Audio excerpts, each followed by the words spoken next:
All right. It says we're live. Hey, everybody. So excited for tonight's stream.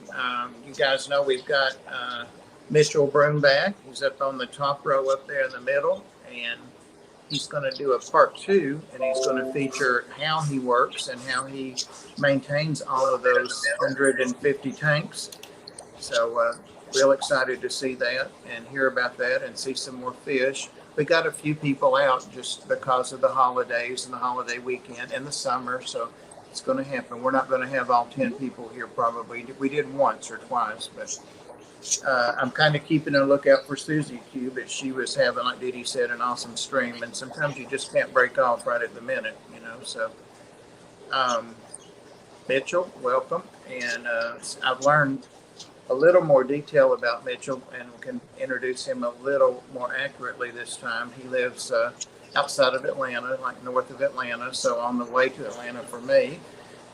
And he's got an awesome fish room. I was allowed with Chattanooga Ed and Ginger Grace to come and visit and do some video. And also went to his fish club meeting. That was a NANFA meeting, so that was awesome. Awesome. I love that. And they even went to an auction and brought back some fish. So um, he really is a master breeder and an expert with what he's doing.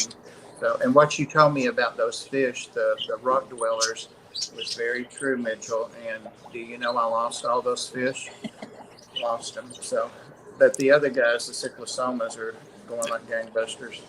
So anyway, without further ado, I'm gonna. I also want to mention who is here in the panel tonight. There's Skipper on the other side of Mitchell, Skipper's Aquariums, and there's Dee Dee down at the bottom there, and Mike's Aquatics and Things is new with us, and be on the lookout for Mike along with Susie Q and Pam and myself. We're starting up Reptiles in just a couple of weeks. So, all right, let me get out of the way here. Okay, so take it away.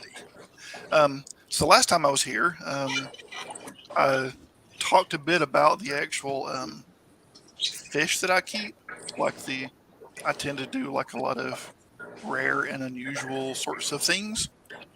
Generally small, peaceful fish. But the last time was mostly about the eye candy, the cool and interesting fish. Today, I want to actually talk to you guys about like how I actually am able to maintain as much as I do. So, like, I keep something like 90 different species of fish in about 150 tanks, and we all know that like if you did that manually, you would never be able to successfully make that happen. So, what I'm going to go through tonight is the way that I do my fish room, how I do things to make my life easier, all the things that I can do to make it so that I am able to maintain that many aquariums and species. So that's what the subject tonight is about. So, Bob, if you can I show that will. presentation, All right. we'll Thank you, go ahead. Chattanooga Ed, for the super sticker.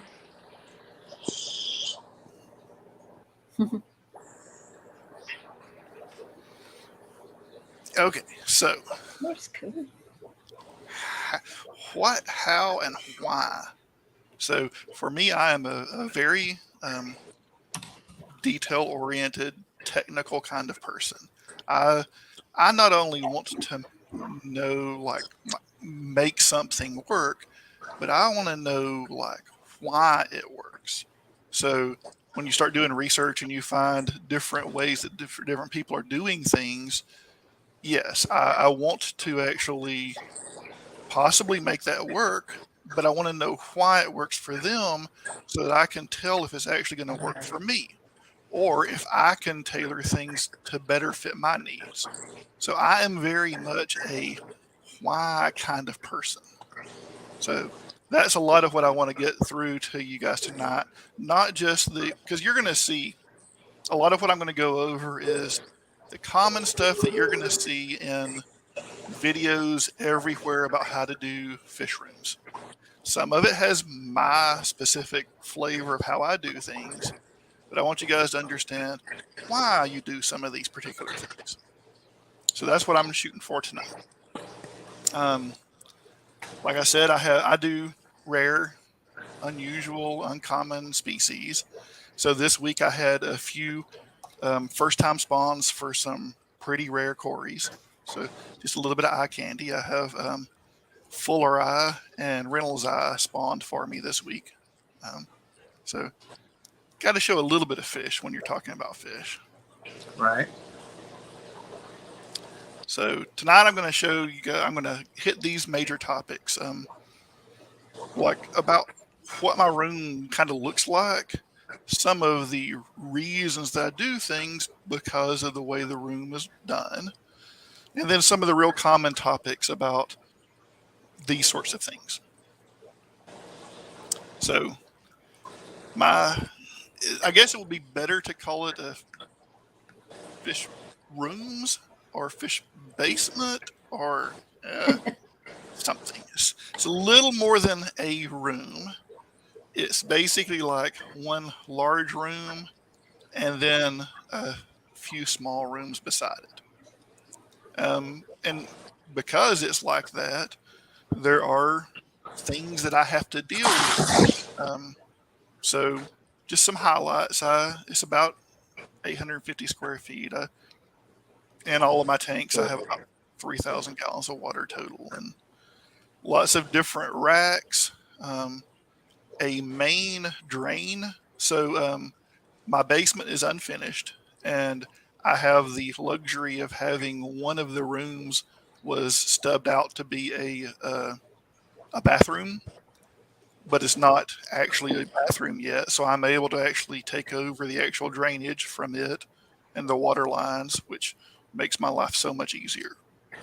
But I have all these different racks of aquariums spread all around the room, and I break them up into like zones so I can work on a set of racks at a time. So basic idea of the fish room, fish basement, and we'll gradually pop back and forth to this to go as we go into some more detail. So my first thing that I do when I go to set up any aquarium or any rack of aquariums is I always start with a drain. My reasoning for starting with the drain is that I have two important things about the drain. The first one is I want to actually have the drain set up because I want to be able to fill the tank and not have to drain it and fill it again if I ever have to do anything. If I ever have to make any changes like reposition it or anything like that, I don't want to have to actually drain and fill and drain and fill. So my first important thing that I do when setting up an aquarium is to make sure that I get my drains in place. And the second important thing about doing the drainage first is the way that I do the drains. Like in this example, you'll see that there's a long drainage pipe here that goes into a sump, and all the aquariums drain into this drainage pipe on this row. You have to make sure that you actually have an appropriate angle on this drain pipe so that water won't stand in the pipe. And the fairly standard thing for that is for every 4 foot of pipe, you want it to be 1 inch higher at the high side than at the low side. So like if this pipe was 8 feet long, this low side would be 2 inches lower than this high side. And that's important because the highest part of your drain needs to be lower than your aquarium, because otherwise you won't be able to actually drain successfully into that pipe. So where you place your drainage is important not only for like how you actually position your aquariums, but how high your lowest aquarium is in the rack. And if you end up having to make a really long drain pipe, say you needed to wrap all the way around a room, like in this case, if I were to wrap all the way around this room, then this is about 50 feet from this end over all the way over here. And if I maintain my 1 inch of height for every 4 inches of length, then that ends up putting me at like this lowest aquarium over here has to be at least 12 inches higher than this aquarium over here. And that becomes a thing when you want to fit as many aquariums as you can in your room or in your rack.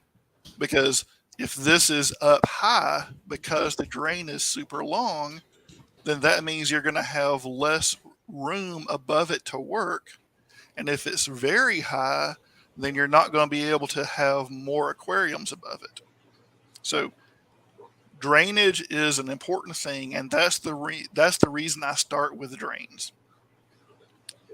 So now that I have drainage pipe everywhere, I can make my life easier by putting little ports everywhere around the room for me to siphon into. So if you look back at this, all of these little D's are drainage ports. I try my best to have one of these drainage ports within about 6 feet of any aquarium. So then when I actually drain, I only have to use a hose that's maybe 8 feet long at most. And I have easy access anywhere in the room to a drain that I can siphon into. And that's because I have these drain pipes everywhere.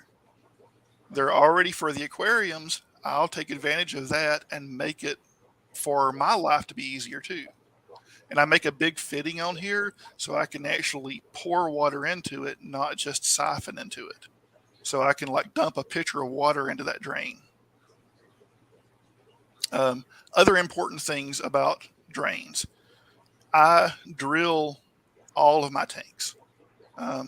Well, I think I may have 4 tanks that are like for killifish that I haven't drilled yet, but I should. All of my tanks are drilled. So you're going to see everybody online is always going to tell you, you drill your tanks at the location where you want your water level to be. And that is useful. And that's a good idea if you're doing like a display tank where you want to have as little plumbing inside the aquarium as you can so that you actually don't see the drain. And that's cool. But when you start getting into big functional systems where you're actually more about making sure you're actually getting a lot of stuff done at a time, I actually prefer to drill the tanks low. I do that for 2 reasons. One is I can put a pipe in here and set the water level to any water level I want. It doesn't matter where I've drilled it at. So things like I do a lot of wild bettas and killifish. And on those tanks, I actually want the water level to only be maybe half of the aquarium because those guys are jumpers. And I want the water level to be low. So I just put in a short standpipe. And then later on, I put something else in that tank that needs the full amount. I'll use a high one. As for like the drill I use, cheapest Amazon drill bits I can.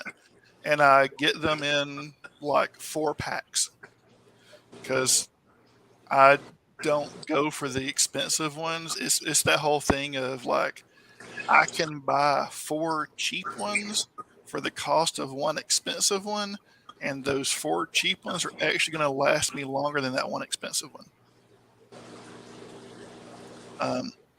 Other thing, part of why I drill low is because I don't glue any of the fittings inside the aquariums.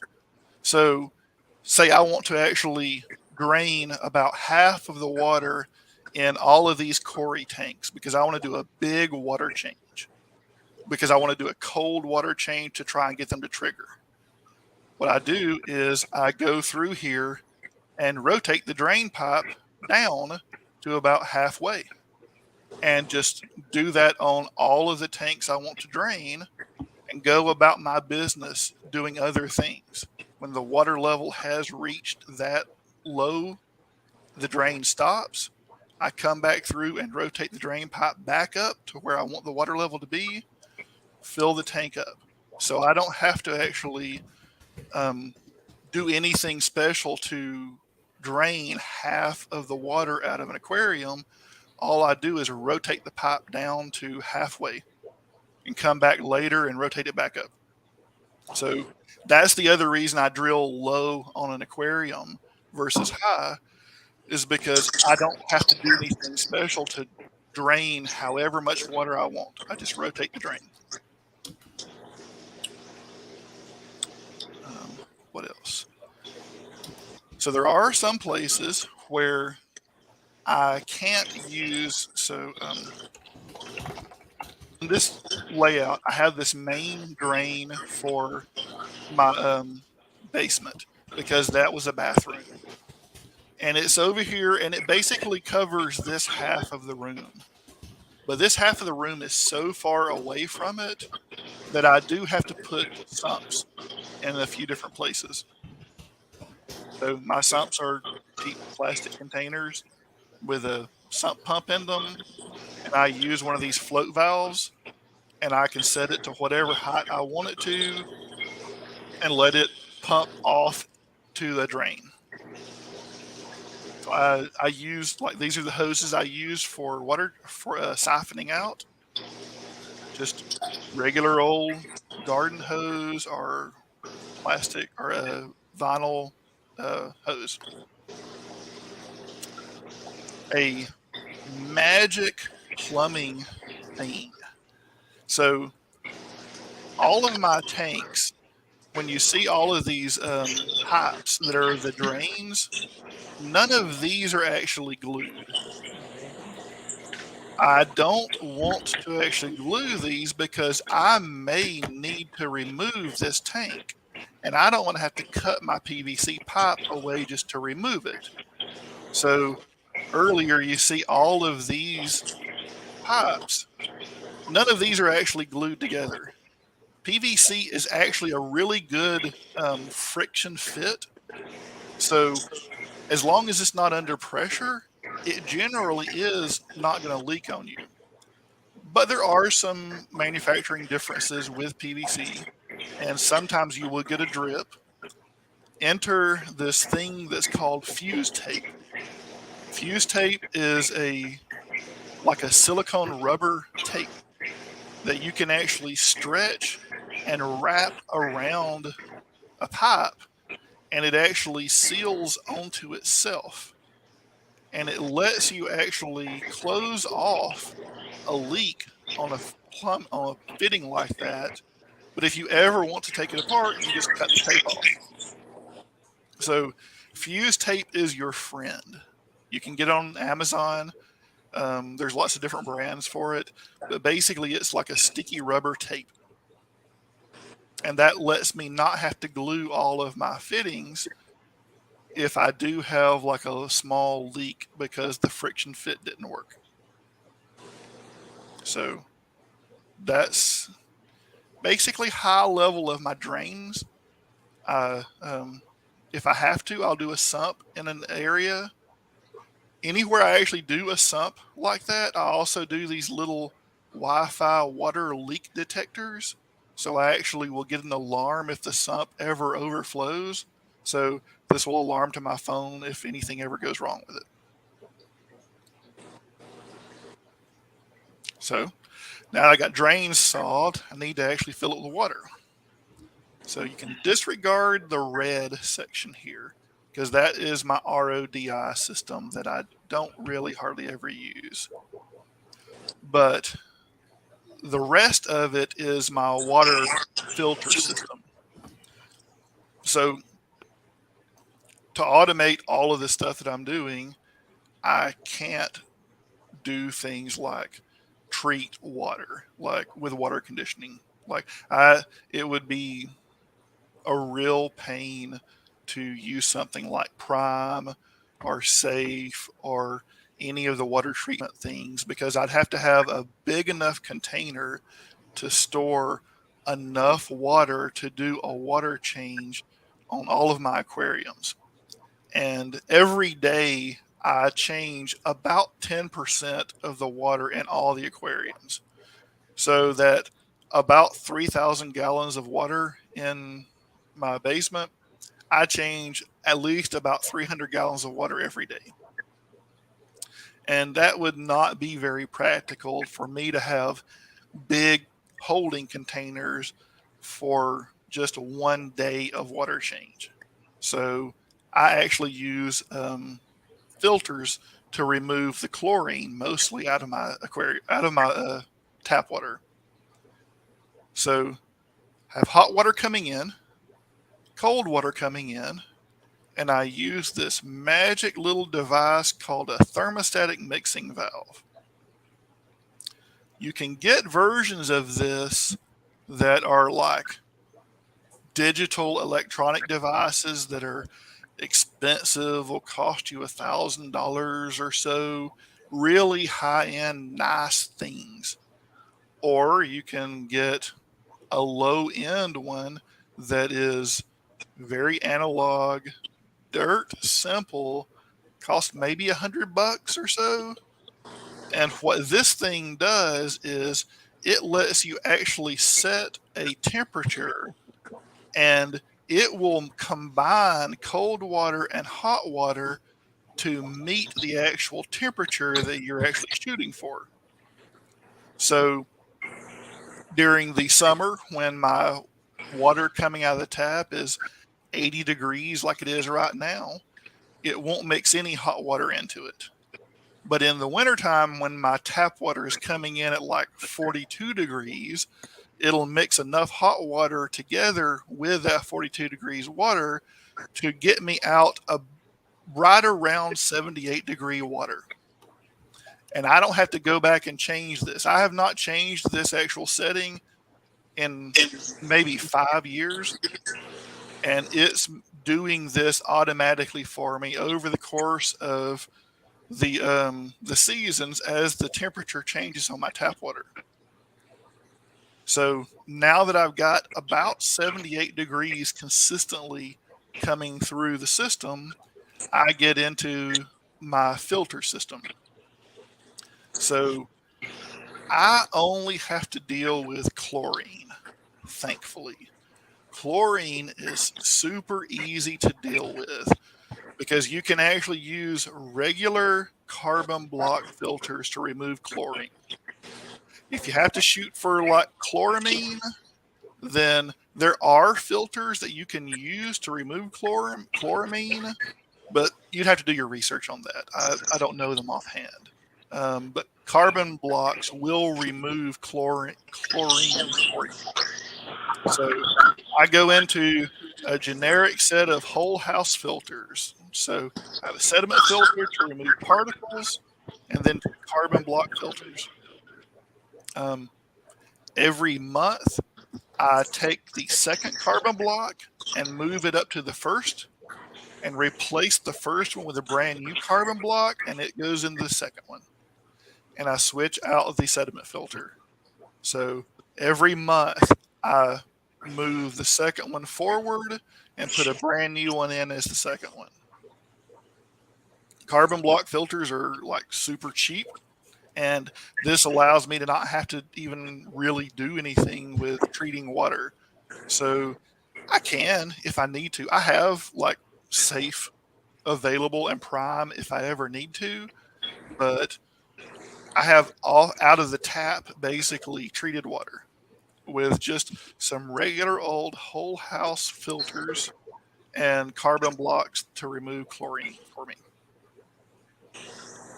Once I have filtered water, I go into pipes that run out to the rest of the room, and I use regular old sprinkler valves to turn them off and on.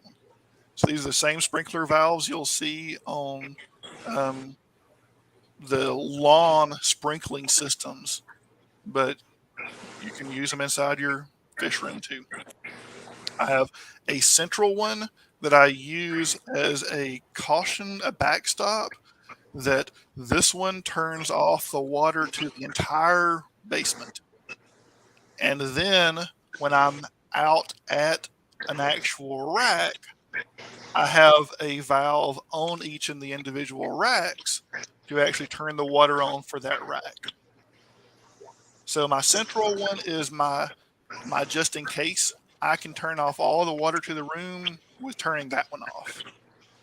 So whenever I need to do a water change, I turn this one on, and then I turn on the one at the rack that needs to do the water change. The water actually goes into the tanks using regular old RODI plumbing, or ice maker plumbing, the same thing. These valves, you can get them in bulk off of Amazon for like $1 each. So 10 valves, $10. They're reusable. You can pull them off the tubing and put them on whatever you want to. So I'm just using regular RO lines to all the different aquariums, and I have a valve on each one of them so I can adjust the flow. Fairly straightforward stuff. So we're going to get a little bit more into it later, but you can actually see in some of these, I actually turn these valves on and off by using regular old Wi-Fi sockets. Those same little Wi-Fi sockets you can use for timers, I use them for turning on and off all of my water system and all my lights too.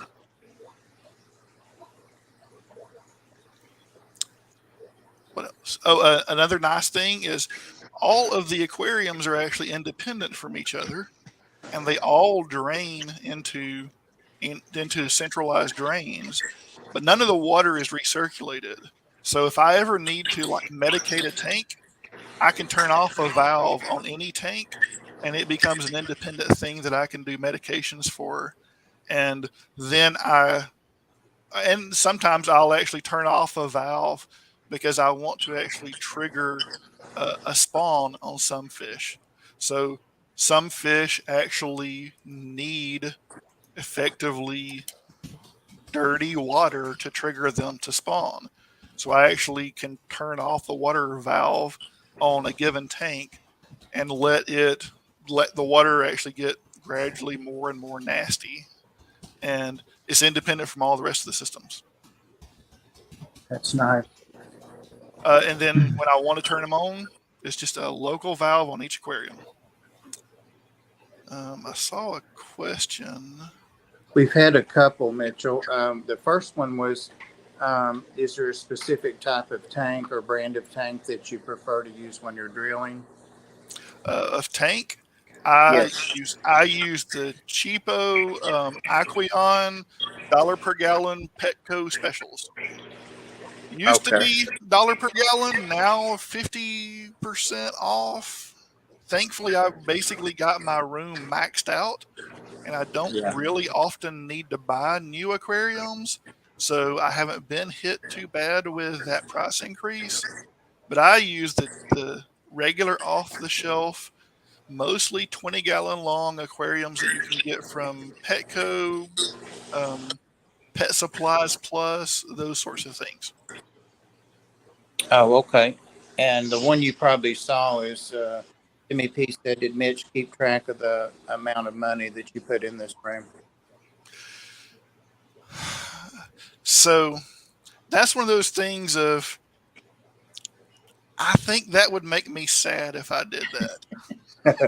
So I'm kind of intentionally not wanting to do that. Like I have like I have actually really thought about doing some things like you can actually get water flow meters that will actually tell you how much water is flowing through the system.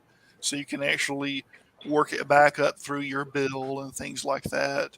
You can get power meters that will actually tell you how much power draw you're doing on your power supplies. But honestly, like I have this strangely good or price for water in my area, so that even though I'm doing a lot of water changes, my bill never goes over about $45 a month for water. Wow. Yeah, it's pretty awesome. And somehow I lucked out, and I live in an area where my water parameters are perfect for most of the kinds of fish that I like. Generally, I do soft water species mostly, so South American species, Southeast Asian species, those sorts of things. So my water parameters out of the tap, once the pH is settled, it settles down to about 6.3 pH and like 70 TDS, Wow. which That's awesome. I would prefer. Like, it's perfect for me. Like, it not only fits the kinds of fish that I actually like to keep, but there are a few things that I keep that are like Tanganyikans and things like that that do need harder water, and it's so much easier to start low and add things that to get a higher pH or higher TDS than it is to actually start high and remove things. So my water parameters are awesome for the kinds of fish that I keep.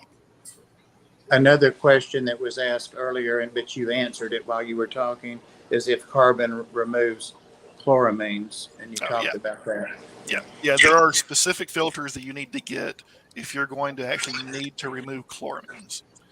Carbon is the catch-all for most things, but chloramines are special. Any All others? right.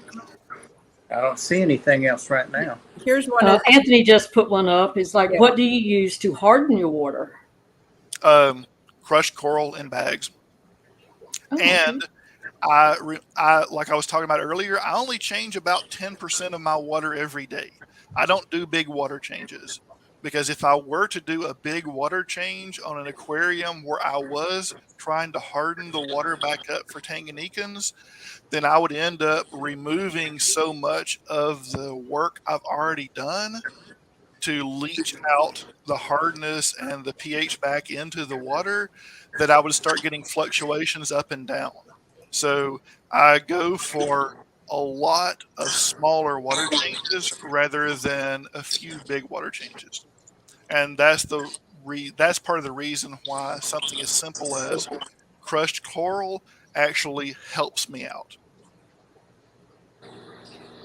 Mitchell, something I couldn't tell by the pictures. Do you have something on top of the drain pipes so that fish can't get down in those? On anything that possibly needs that, I use just a cut piece of coarse foam, the same sponge that I would use for a sponge filter, a real coarse one. I'll cut a small piece and stick it down into the pipe. Okay. Works. Okay. Any other questions before we head back? Oops. Sorry. Yeah. Okay. Now, when you fix this room, did you have this whole plan in your head at one time, or did you start one and then and now it makes you think of another part you need to address? This is very organic growth over time. If I had the ability, I would love to actually reset everything with all the things that I've learned. But you're actually going to see a few different versions of things as we go through. So later on, when we get into like air, you'll actually see I have a couple of different versions of how I actually do air. It's just an organic growth over time sort of thing. Mickham's asking if any killies managed to jump straight into these drain tubes? So ages ago, I have actually lost a blue Glarus female that way. I am positive, Oh man. but that's just because of my mistake, and I knocked the piece of sponge out of the drain that would have prevented that and didn't realize it. So I am on anything that is actually a possibility for. I am now really good at paying attention to making sure I have a coarse piece of sponge stuck down into the drain pipe, into the pipe, to prevent that sort of thing. Now, do you have the greenhouse on automatic water change? Somewhat, but it's a completely different system. Oh, okay. Yeah. It's awesome.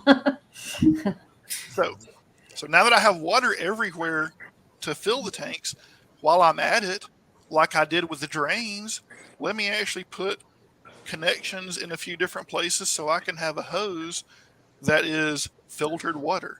So I want to do a full refill of a tank. I just run a hose out to it and turn on filtered water to that aquarium. I do have a couple of places where I have unfiltered water. So just straight cold tap water. Because say I don't need that aquarium available right now, but I want to go ahead and fill it and have it ready for later. I don't want to waste my filters by just running water through them that I don't need right now. So I run cold tap water through them. So I have a couple of those spread around the room, as well as actual filtered water. Tankless water heaters are amazing. I used to have a tanked water heater, and it worked, but I changed enough water that I could easily run it dry.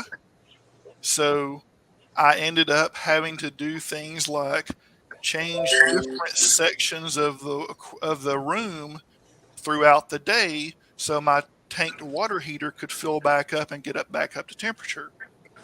So every 2 hours, I would change the water in 3 racks. So 8 a.m., 10 a.m., 12, and so on throughout the day.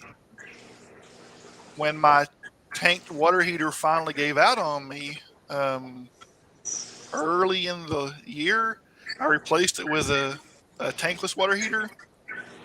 They're awesome. It's an expensive thing to drop, but totally worth it. I could, if I wanted to, change all the water in all the aquariums in one go. I just haven't gotten around to changing them because I got used to the every 2 hour cycle. Yeah. And it's convenient. So I just haven't changed it. I do have a couple of containers that I use to actually stage water and age it for when I do things like bag fish. Or I'm maintaining eggs in a container and I want to do a big water change in that container for the eggs. So even though I have these carbon block filters that are actually cleaning out chlorine and all kinds of other things like that, they're still not actually getting the pH to stabilize as the water comes through here. So my pH is actually still high until it's actually had time to settle. And it settles down at that 6.3 or so. But straight out of the tap before it settled, the pH is much higher than that. 7.5, 7.6, something like that. And then over the course of some time, it'll settle back down to that 6.3 or so. When you say settle, Mitchell, are you talking about gassing off or? Yeah, well, Okay. so you're going to gas off chlorine, but pH is not actually gassing off. pH is that stabilizing, if you have enough buffering capacity in your water, then your pH doesn't swing as much before it Okay. becomes stable. But remember, I have a really low TDS at like 70. I have almost no minerals in my water to do any buffering. So my water will come out of the tap at a high pH, and then after some time, it will stabilize down to that 6.3. My problem is when I do things like I bag fish, I want to give them brand new, fresh, clean water, but I don't want to actually give them water that's drastically different than what's in their tank right now. So I have a couple of big plastic containers that I age water in. So this water is sitting in here all the time with an air stone in it and a little bit of crushed coral in here. So anytime I need stabilized water to like bag a fish, or I want to change water in a cup that I'm hatching eggs in, and I don't want to fight with that pH swing because it might actually cause the fish a problem, I use aged water. So these are just a couple of big plastic totes that are sitting up here, and I have them plumbed together. It's probably hard to see it in here, but there's actually a valve down here, and I can open a valve, and I have stable aged water right here at my workstation.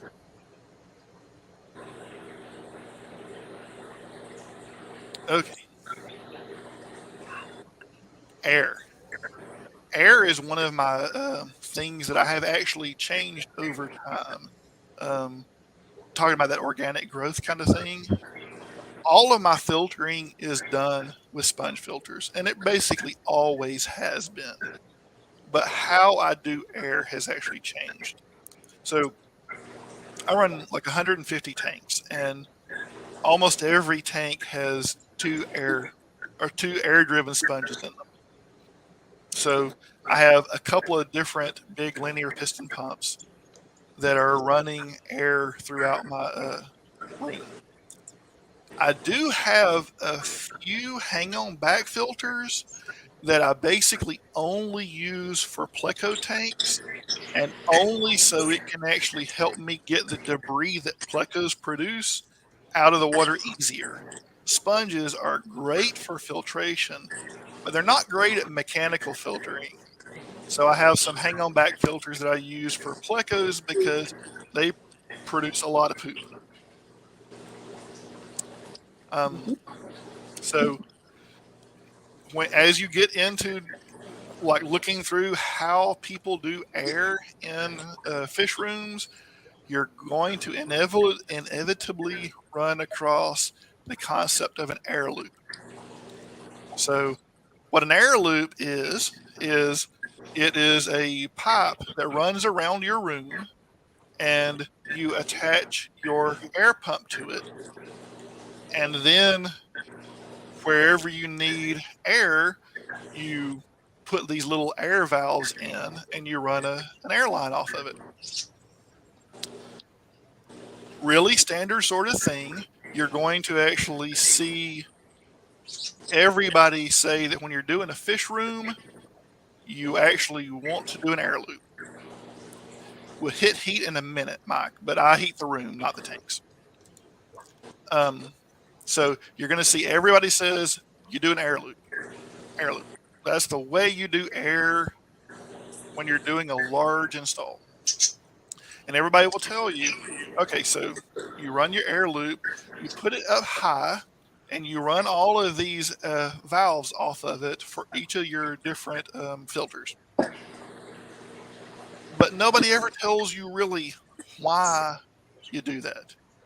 So there's two important things about running air around a room when you're doing something like a big fish room.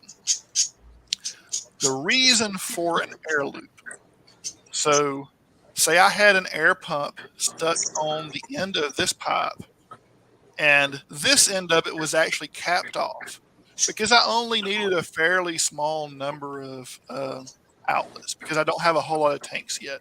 So basically, it's just one long pipe. But say my air pump is not real strong, it's just enough to run these tanks that I have. If I open up this valve that's close to the air pump, I open this up wide open, then you're ending up having most of the air actually go out this outlet, and these guys become starved for air. So you're not going to have an even amount of pressure on all of your different outlets. So what an air loop is basically it is a PVC pipe that runs around your entire room, and it's a closed loop. So rather than this being one long straight run, it actually loops back on itself. So if you have your air coming in from your air pump and it's going down this way and it's going around the room and coming back the other way, it equalizes the pressure in the pipe so that even if this guy is consuming a lot of air, this guy can actually get air because it's coming from the other direction. So that's the important reason for an actual loop, is because you want to have the amount of air in the pipe available to all of the outlets to be as consistent as you can, so that one of them doesn't consume all the air before the other ones get it. Hey, Mitchell. Yes. Are your airline pipes in that diagram? No. I don't actually have them in that diagram. Those were just the drains. Because I have 3 separate rooms as well, and I'm having a hard time trying to figure out how to loop-de-loop-de-loop. Okay. So you haven't yet gotten there? Not yet. Good. We are about to have a good talk then. Okay. So bleeder valves are good. So important thing. So before we get to bleeder valves, so you have a loop. So there's 2 important reasons that everyone tells you to install an air loop and to like mount it up high in your room.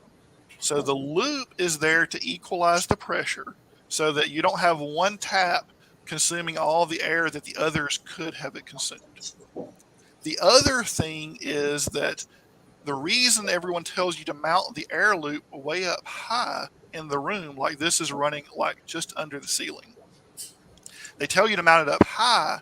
The reason they say that is because if you mount this too low and it is actually below your water level in some of your aquariums, under normal circumstances, your air is pushing air, your pump is pushing air through these lines, so it's just filled with air. But when your power goes out, if the lines are too low, then when the water comes back to fill the space that the air was at, if the line is too low, it can actually cause a suction and suck water back up into those air lines. And then your worst problem comes in if your air pump is actually low enough that that water can actually get into your air pump and ruin your air pump. So everyone is going to tell you, you install an air loop, you mount it up high above all your aquariums because you want to prevent a back siphon when your power goes off. So that makes sense. But if you ever actually have to work on an air loop that is up at the ceiling above all of your tanks, and you have all the individual air valves stuck in it for each of your sponge filters, that is a nightmare. Standing on a ladder, drilling a new hole in here to screw a new valve in, or say you just wanted to change the pressure on one and you need to get up there and rotate one of those valves, that's awful. So I have a few different versions of how I actually have solved this problem. My best, easiest one that I do now is I actually use these cheap off-the-shelf gang valves. So I have these gang valves mounted on racks, and they actually are fed off of the airline, off of the loop, and I leave these valves wide open, and I adjust the air at the individual tanks down here. You can get these like a 10 port for these for like $10 or so, maybe $12 off of Amazon. So I don't have to go change these anymore. I just changed them local. So if I were to ever redesign my room, now with the way that I actually I would learn from what I've learned now, the way I would actually do it is I would mount my pump up high because I want to prevent water from siphoning into it.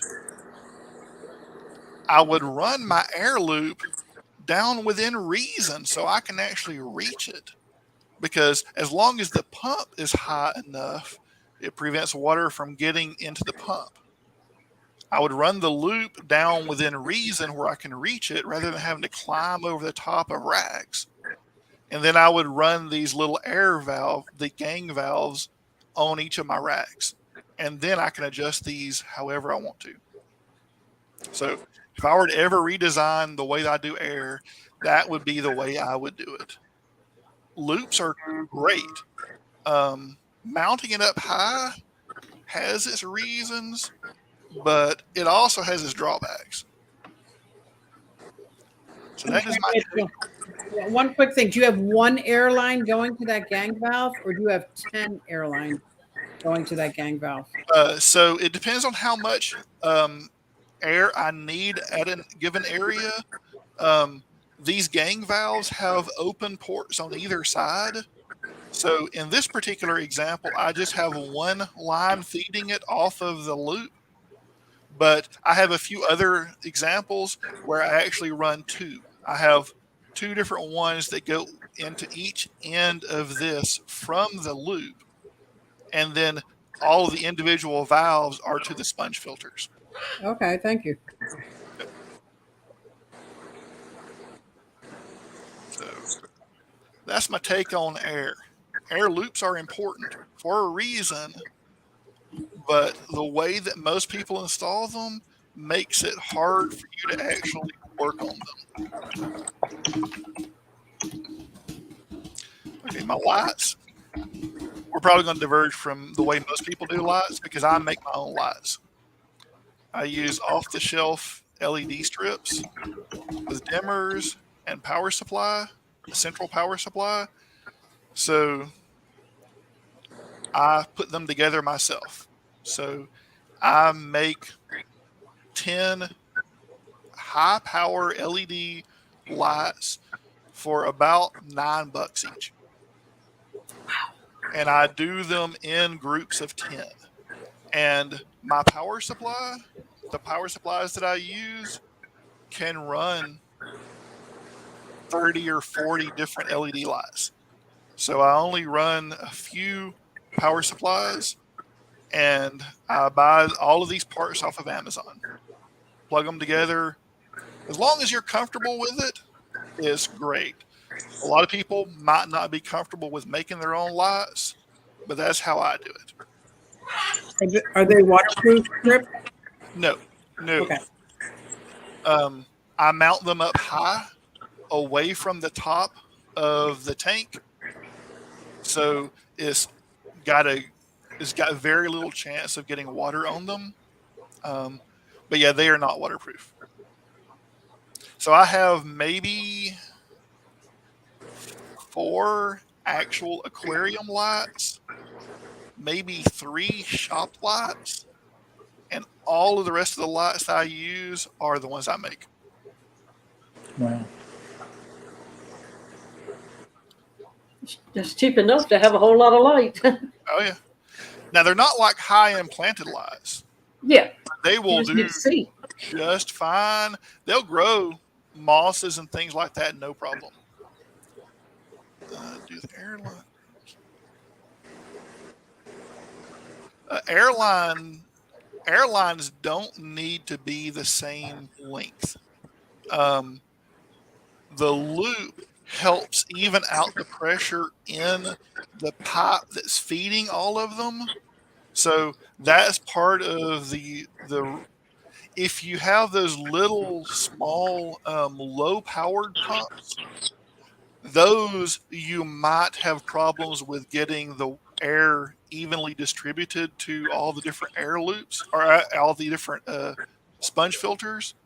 But if you have a high powered air pump, like I use a linear piston pumps, it's actually, I produce so much air that I'm easily able to actually adjust it per individual sponge with these little gang valves. And in my experience, the length of the air tubes has not been any difference for me with this kind of setup.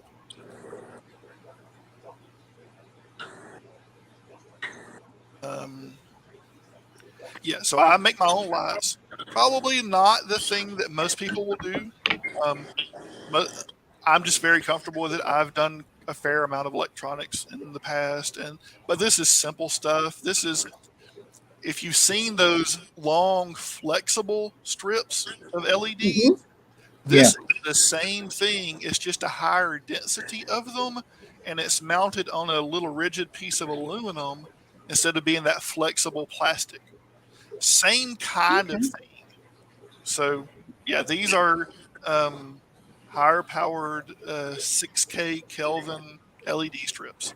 So they'll do daylight. So they'll do basic plants, no problem. They're not a highlight sort of thing. Oh, and we're at time. That's okay. You can go on a few more minutes. We didn't get started till a little late, so. Cool. Heat. I heat the room. But because of the odd shape of my basement, my temperature is not super consistent through the entire room or the entire basement. So I do have a couple of small heaters for some areas of the room that will get cold. And I also do some low-powered, cheapo Walmart fans to help circulate the air around the room. Because the important thing when you're heating a room, especially when you have all of these racks of aquariums, they're actually cutting off airflow and creating channels for airflow. You end up not having an even distribution of your air around your room. So if you have a heater in one area, but you have a row of aquariums in between it and the next row of aquariums over, then you've actually made something that actually blocks the heat from the heater getting to the other row of aquariums. So I do some circulation fans around the room to keep the air moving in a rough circle around the outside of the room to help keep the temperature fairly even throughout the room. That's a very common problem that you're going to run into. But there are some times where I actually take advantage of the temperature not being the same throughout the entire basement. So I have one small room that's off to the side that I intentionally keep warmer than the other area of the basement. There's a heater in it, and that's where I do warmer things. Some bettas, pistos, those sorts of things that I'm shooting for a little bit higher temperature than the rest of the room, where I keep Corys where I'm shooting for like maybe 74, 75 degrees when I want the Apistos maybe 78. So you can take advantage of your air around your room and pick where you actually want different species. Same kind of thing with the height in your room. You're going to generally run into about a 5-degree temperature difference between the ceiling and the floor. And you can take advantage of that. So things that prefer a warmer temperature, put them higher in your racks. Things that need that cooler temperature, put them low. So bettas generally will go high in the racks. Good Eds will actually go low in the racks. So take advantage of the way that your air is moving around your room. And then while you're at it, measure it. So I have temperature sensors around the room where I can tell temperature and humidity. And humidity is a thing that I fight with all the time because I love open tops on aquariums, but that means that I produce a higher temperature or a higher humidity. If I had lids on all my aquariums, I would run a lower humidity. I generally keep about 60 or so % humidity. This is probably, I had a door open or something like that. But yeah, heat the room and take advantage of the way that your room is laid out if you have species that need different temperature requirements.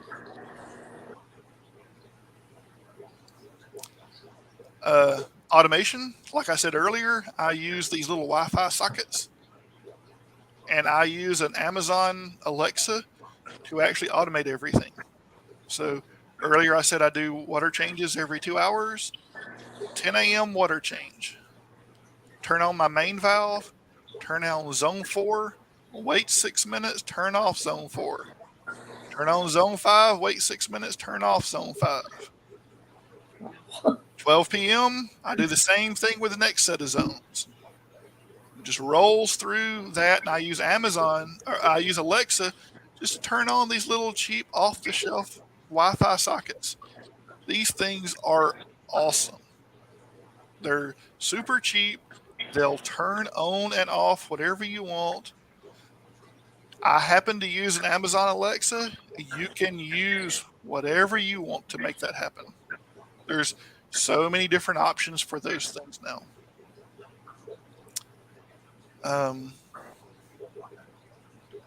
Just so you guys, like, here's some links to some of the different things that I use. I'm going to leave that up for you guys. If you guys want to see the different float valves that I use and things like the LED strips that I use, these are what I'm using. That's basically it. I know we're a little bit over time, but It's all right. I had a sorry. Yep. Oh no, go ahead. Had a question about the LED dimmers. Yep. Do you like dim the room down as it gets dark, or is that what you're using that for? Or no, I'm using the LED dimmers to dim the LEDs for a. They're not smart. They have a dial on them. oh, So okay. it's just to adjust the brightness of the actual LEDs on a given tank or on a given strip, because these LEDs can be really bright, and some of the things that I keep, a lot of people tend to actually run lights brighter than the species of fish actually prefer. So some of them I will intentionally dim them down on because my lights can actually be too bright for some species, like some killifish, some bettas. There are some apistos that will actually prefer a little bit dimmer light than these guys will produce. A fair number of cories actually prefer a dimmer light than these LEDs will produce. So I actually use just a cheapo little dial dimmer for them. Do you use a Kelvin meter or whatever it's called, or you just kind of eye it? Oh no, I'm not shooting for. So with LEDs, I'm not with these LEDs. I'm not adjusting the color intensity. I'm adjusting the brightness of it. Okay. So effectively, I would be adjusting par versus Kelvin. Par, right. In this case, all of these LEDs I use are 6K Kelvin LEDs, so they classify as daylight. But the dimmers are actually dimming them, but they're still maintaining around that 6K Kelvin light. It's just lowering the par basically for them. Mitchell, I noticed you have a lot of amazing videos, and I love the fish that you have so far. my question is, would you ever think about like putting out videos on how you make the lights or how you set up the air, or not saying that you I do it thought, the perfect way, yeah, but this is how you do it. For yeah, people like me to go on and like, let me see if I can figure this out. I thought about it. I'm actually in the process now of redoing a rack of aquariums.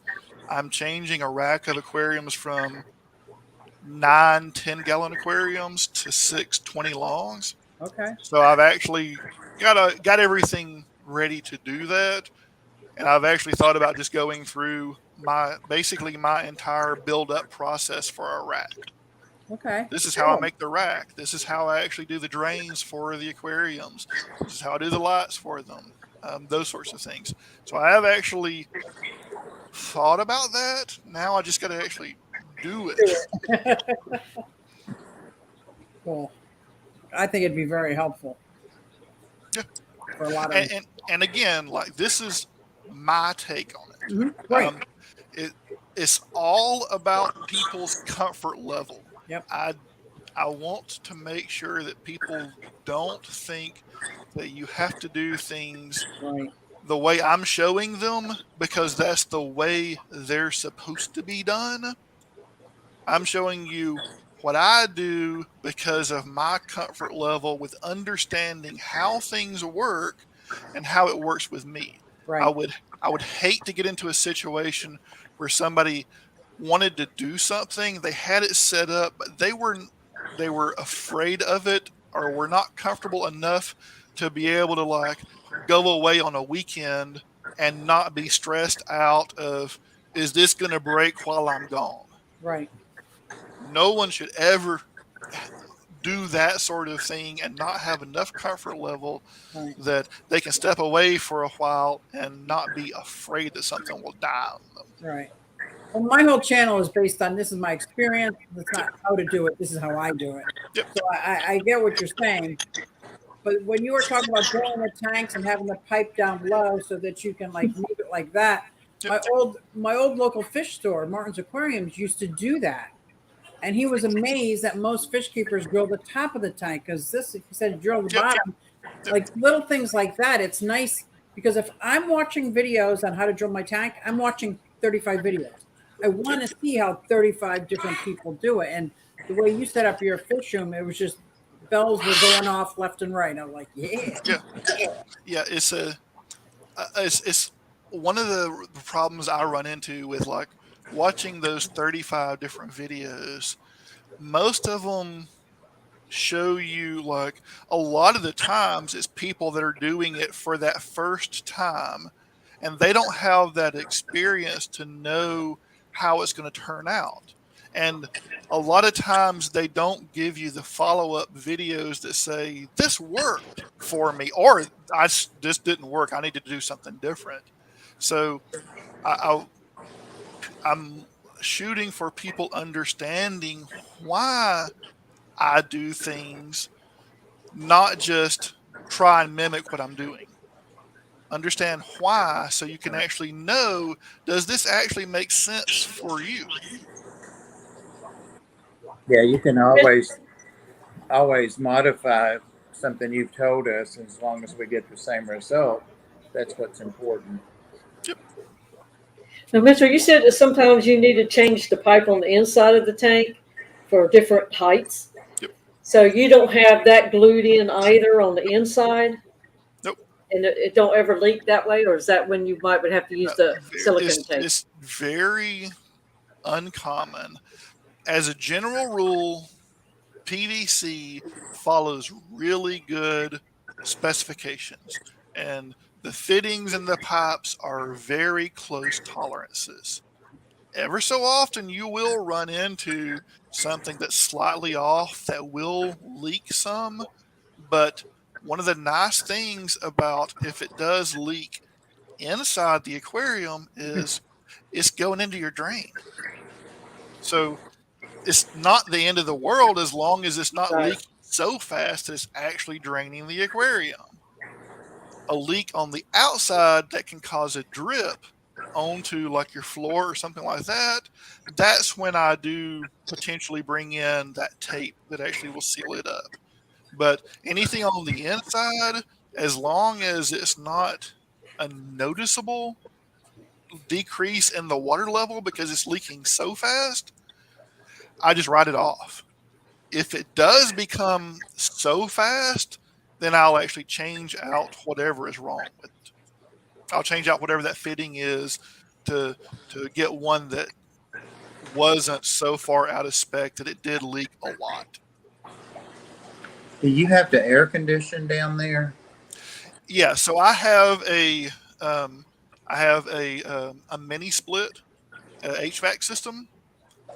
So that covers the most of what's going on. I run a few circulation fan sorts of things, but yeah, my biggest thing is my hardest thing to deal with is keeping things cool in the middle of summer because I have an oddly shaped room and getting the air to move around it to keep it evenly cool, that's hard.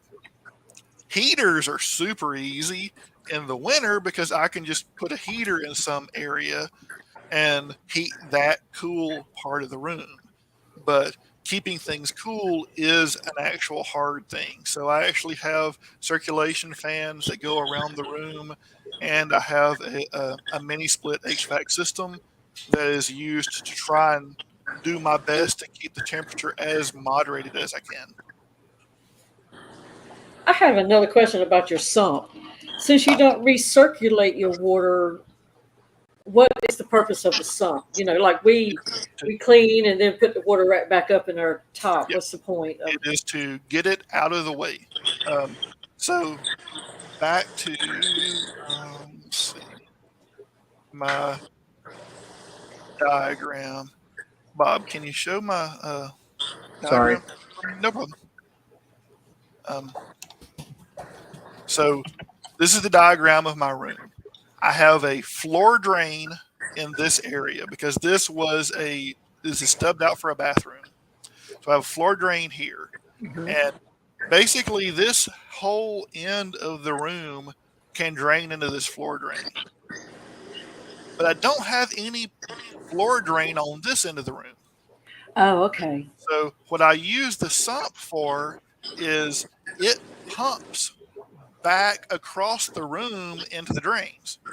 Okay. So all the aquariums on all these racks will drain into the sump and it pumps off to somewhere else. Okay. A whole lot cheaper too. Yeah.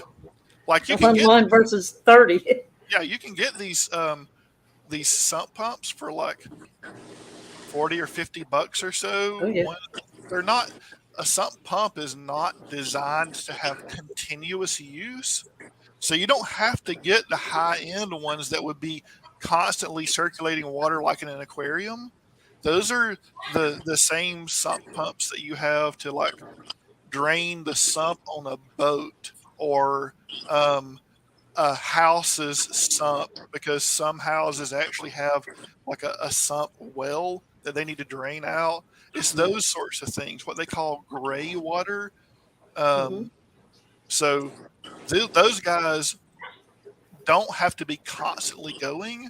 So you end up having them be a lot cheaper than a high-end pump that you would put in an aquarium for the constant circulation. Gotcha. Mitchell, while that diagram is up, real quick, do you have 3 loops for your air for each room section, or do you have more like one large loop? So Shape loop. Right now, my air loop, I have 2 different ones. I have 2 different air pumps. There's one air pump down here that basically services this end of the room, and there's another one over here that services this end of the room. Okay. I keep threatening myself to actually connect them together because with an actual linear piston pump, you're actually able to actually put multiple pumps on the same system and they don't end up fighting each other. Right. So you actually get the extra capacity as well as redundancy of having two different pumps on the same loop. Right. If you have like a diaphragm pump, then what's actually happening with a diaphragm pump is the one pump pushes out. It's actually pushing on the diaphragm of the other pump to push it in while it's trying to push out. And the diaphragms in a diaphragm pump are generally just a flat piece of rubber. And the more they're actually pushed back and forth, the more chance you're going to have of it actually ripping. So that's the reason that a diaphragm pump actually has a problem with having more than one pump on the same system, is because they end up fighting each other. But a linear piston pump actually has like a metal piston that's moving back and forth in a cylinder, and it is actually not going to run into the same flexing of a rubber edge on a diaphragm that you would have with a diaphragm pump. Okay. And you get this really, in my opinion, bad marketing of, you're actually going to see a lot of pumps that say they're linear air pumps. A linear air pump is a diaphragm pump. Oh, not a linear piston air pump. Exactly, because Okay. the act of it pushing air means it is linear. It is moving forward and backward. So you can effectively call any pump that has a forward and backward motion a linear pump. But they're not all linear piston pumps. Okay. Thank you. Anybody else got any questions or I've got comments? about 100, but and maybe there'll be a part 3. Well, I didn't want to stop it because I know, we've right? actually only gone over 15 minutes. Not Yeah, even that's that good. long, but. And anybody's always free to leave, and go to any other stream. So. Yeah. I can ramble on about whatever you guys want me to ramble on about. Yeah, but it's not rambling. It's really good information that I'm learning quite a bit myself. Very good. Yeah, Well, like go ahead, Susie. I make doll houses and I use LED lights in my doll houses, and I have no problem running LEDs throughout the room. And when a light bulb went off when I saw I was like, wait a minute. I can make my own lights. And I thought it had to be waterproof. As long as you have it far enough away from the water that it won't splash up on it, then you're fine. And now, are you wrapping it around that aluminum strip or wedging it inside that aluminum strip? So the way that these work is it's probably a little hard to see, but the version of LED strips that I use are on a rigid piece of aluminum. Mm-hmm. It's a real thin piece of aluminum that they're attached to. And it comes with a piece of a double-sided tape. Ah, wow. So I'm able to actually stick that onto whatever I want to. I choose to use a piece of aluminum U-channel. So this is something that you can get from like Home Depot or Lowe's or wherever in their metal section. These strips, the ones I get, are 20 inches long, and I cut these generally to 24 inches long. So I get an 8-foot piece of this and I cut it into 4 pieces. And then I take the double stick tape off and stick it onto the bottom of the U. I drill a couple of holes in it so I can run something through it. And it's hard to see in here, but it's actually just hanging via a wire that's stretched through those holes. And this piece of aluminum that is the backing for this, and the fact that this is a piece of aluminum, and the double stick tape actually is designed to handle some heat. This all together acts like a heat sink and cools down those high density LEDs to help decrease the heat load on them. So this is actually acting like a heat sink along with the piece of aluminum that they're stuck to. And say I don't want this to be 20 inches. I want it to be small. These are designed to be able to be cut at particular places. So like you could cut it in half and you make a 10-inch long one. Wow. Yeah, even if somebody's not wanting to do like the elaborate setup you've got, there's the good idea with the lower drain. If you ever drill a tank, because if you need to just drain the tank, you don't have to suction it out. If you're ready to get rid of that tank, you can just lower it down with your pipe. The lighting is something else. The Wi-Fi timers I use for my lights. I don't have automatic mortar stuff, but I do use those a lot. Those are so that helps me. I don't have to turn lights on. And I also have some power heads set up to cut on here and there, just for a little burst of swirling and stuff. But yeah, this is awesome. Fantastic, right? Mm-hmm. I was just amazed going through there, and I think we're going to get to go back again this fall, but hopefully. No pressure, Mitchell, in front of witnesses. I'm perfectly happy with people coming by. No problem. He was so gracious and such a great host and spent so much time, longer than we meant to stay, and even rebagged my fish that I got at auction for me. What state? What state is it? Georgia. Atlanta. Yeah, I'm just a little bit north of Atlanta. Oh. Nowhere near Pennsylvania. Nope. No. Well, Mitchell, speaking of being very gracious and a great host, you've kept us over. We've kept you over a little bit longer than intended, but our chat count keeps going back up. It It dropped a minute, but now it's going back up. But thank you so much. Maybe we do need to have a part 3. Would you have something for a part 3, Mitchell? I'm sure I can come up with something, or I can do something and we cut halfway on the presentation and then just talk. Any one of those sections going into detail would be amazing.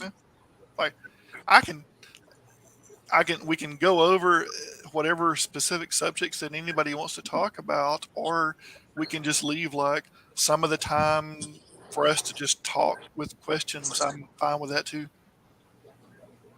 Okay. So maybe a month, or kind of thinking about scheduling and who's scheduled now. How much time do you want to take between? I can get with you behind the scenes on that. Yeah. Yeah, where the magic happens. Where the magic stuff happens, right? Yeah. Thank you so much, Mitchell. That was awesome. Yeah, just very fascinating talk and made everything so understandable. Yeah.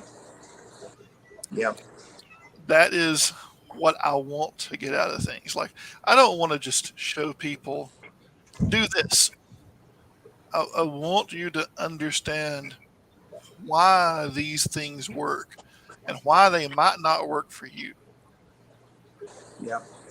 It's good, because if you had said do this, I would have turned off right away. Yeah.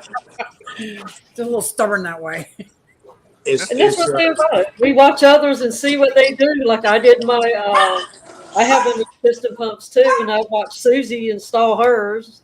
And so I learned from watching her, of course, and some others too. But, we watch each other's stuff. Yeah. Sorry, I had to mute. Yazzie heard the fireworks. With that comment, Dee Dee, I'm going to leave that right there where you put it and say good night. Thank you so much. Thank you for having me. All right, everybody. Don't do as I do. Do as Susie does. Bye.